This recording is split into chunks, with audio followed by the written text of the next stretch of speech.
Salut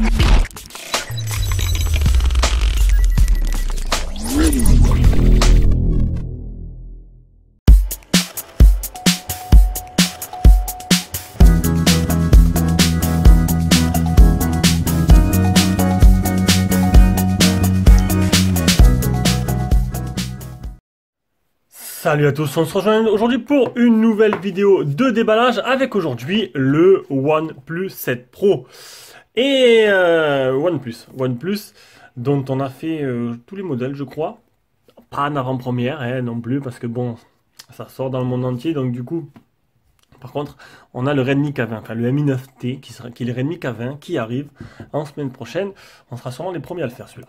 Donc du coup ce téléphone il vient de la boutique Trade-in Shenzhen, il y a un petit autocollant si vous collez sur votre voiture qui est fourni avec, un petit collant, des petites cartes et un petit checklist. Et une petite checklist pour vous montrer qu'ils ont bien contrôlé le téléphone avant envoi. Ça, c'est plutôt rare dans les boutiques chinoises. Non, franchement, c'est une boutique qui est super sérieuse là-dessus, il n'y a pas de problème. Tous les envois seront par Chronopost. Donc, bien sûr, les envois ne sont pas gratuits, il faudra l'associer. Donc, je vous mets un lien d'achat. Hier, il était à 607. Vous allez me dire l'intérêt d'acheter ce OnePlus 7 Pro en Chine.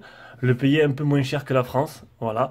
Donc hier il était à 607, là il est remonté à 637, ça fait, bon, c'est sûr c'est déjà un peu moins intéressant, hier c'était plutôt pas mal. Donc toujours dans leur colis il y a un câble OTG type C en cadeau, on a l'adaptateur parce que ce modèle là n'est pas le modèle international, mais bon, le OnePlus 7 sort, c'est la même version qui sort dans le monde entier, donc là-dessus vous inquiétez pas. Donc comme je dis, je vous mets un petit lien d'achat si ça vous intéresse, après c'est sûr qu'il est sorti en France.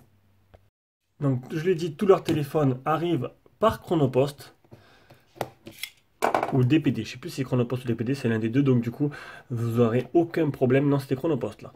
Vous n'aurez aucun problème pour savoir si vraiment il arrive ou pas. Il n'y a pas de douane non plus, pas de douane. Et au moins, vous êtes sûr qu'il arrive. Voilà, vous êtes sûr qu'il arrive avec Chronopost. Il n'y a pas de problème pour qu'il soit perdu. Donc, on y retrouvera dans le contenu de la boîte. On va déjà allumer le téléphone pour gagner du temps.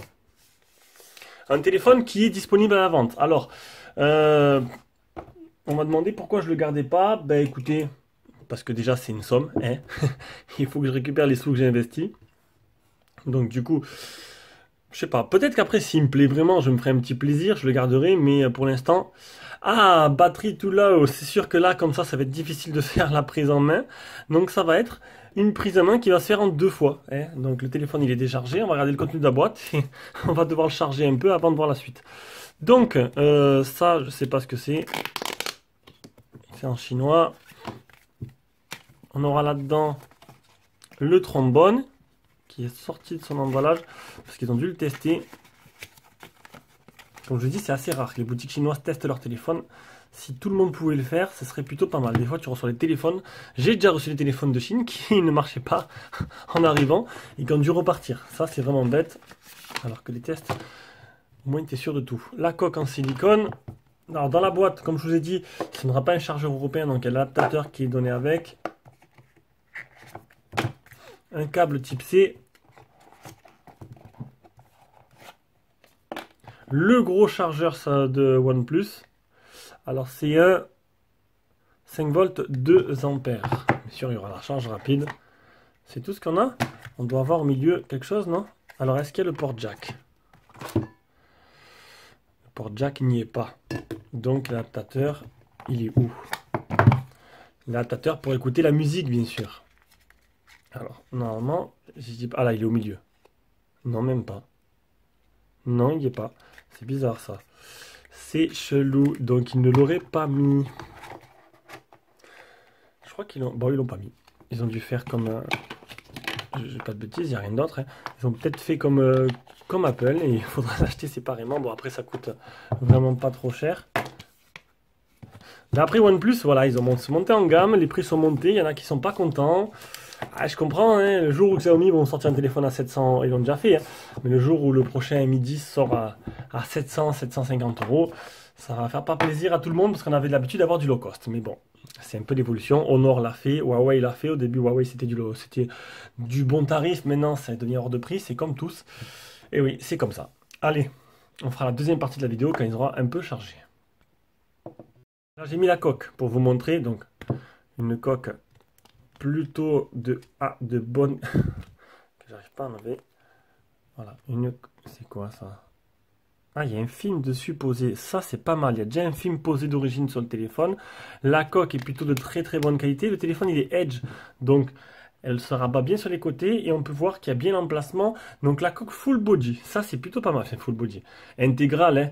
D'habitude, certains téléphones avec la caméra pop-up, là, on aura une coque qui était ouverte là. Non, franchement, là, elle est protégée de partout. Le téléphone peut tomber. Il est vraiment bien protégé. Allez, de retour, on va allumer la belle bestiole. Tac. Allez, c'est parti. Donc ce téléphone, ben, le OnePlus 7 Pro, il existe deux modèles. Le OnePlus 7 normal, qui est une très faible évolution du OnePlus 6T. Et le OnePlus 7 Pro, c'est voilà, là, ils ont mis le paquet là. C'est vraiment, on est à la pointe de la technologie. On a un écran 90 Hz, qu'on verra après. Enfin, si j'ai dit pas de bêtises. Un écran Super AMOLED apparemment qui est magnifique. Donc il met... Ah ben il démarre de suite. Il me démarre de suite puisqu'ils ont dû faire le premier démarrage afin de tester le téléphone. Donc on n'aura pas tous les menus du début. Donc, alors, il est en allemand. Vous avez pu le remarquer. Niveau fond d'écran, il n'y a pas un truc qui pète un peu plus aux yeux là. On va mettre ça. Comment on fait? Hop, je sais pas. Je sais pas. Ça, non, c'est bon, ça a dû le mettre. Donc le téléphone est en allemand, je vais le mettre en français de suite. Alors ça va être plus Sprachel, Deutschland, hop, français, nickel, français, France, vous le prenez, vous le mettez en haut. Et voilà, donc le téléphone est en français, le téléphone il est simplement magnifique quand même. On a des bords super fins sur le côté. On a un menton très fin. Là, ils ont fait fort. Là, ils ont fait fort. Bon, ça ressemble beaucoup à du Samsung, j'ai envie de dire. Même si Samsung n'a pas sorti encore le téléphone avec la caméra contextuelle pop-up comme ça.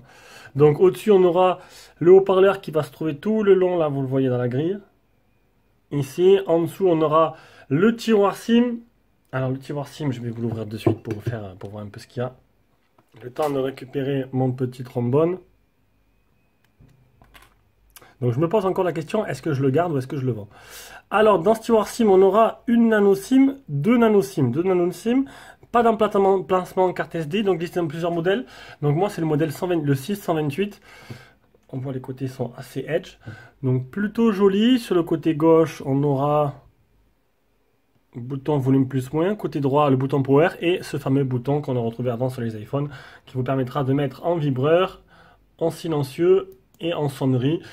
C'est le petit plus du OnePlus, ça c'est plutôt sympa. Au-dessus, on retrouvera la caméra contextuelle et le micro à réduction de bruit. On va allumer directement la caméra. On va tourner, on va se mettre... Là, tourner, là, ici, tac, voilà. Caméra qui s'ouvre. Donc, il y a pas mal de formes de téléphone actuellement. C'est plutôt pas mal. Donc, tu as... La plus répandue, la goutte d'eau. Hein, la goutte d'eau. Après, tu as du full en full screen. Bah, tu as quoi? Bah, tu as la caméra contextuelle. Tu as le Oppo Find X avec le truc rétractable mécanique.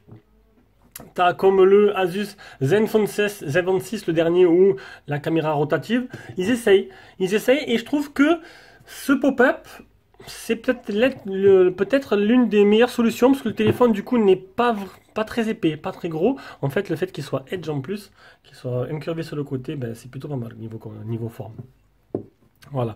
Donc, tout le monde connaît la ROM OnePlus. C'est une ROM qui est pour moi, bon, elle est épurée, elle est simple. Il n'y a pas de fioriture dessus, elle est très légère, elle est super rapide. Pour moi, les OnePlus, c'est les téléphones qui sont les plus rapides, les plus optimisés. Ça, c'est sûr. Niveau réactivité, c'est de la patate. Hein. Après, niveau photo, il a bien été noté sur DxOMark.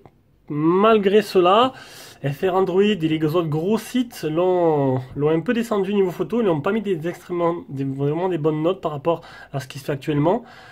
Malgré que DxOMark en a fait les louanges. Donc voilà. Donc, après, je suis pas un pro de la photo. J'essaie de vous prendre pas mal de photos et de vous mettre les photos en plein écran.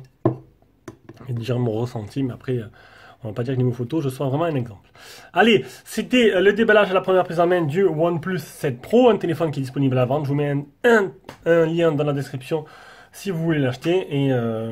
Et voilà, allez, ciao ciao.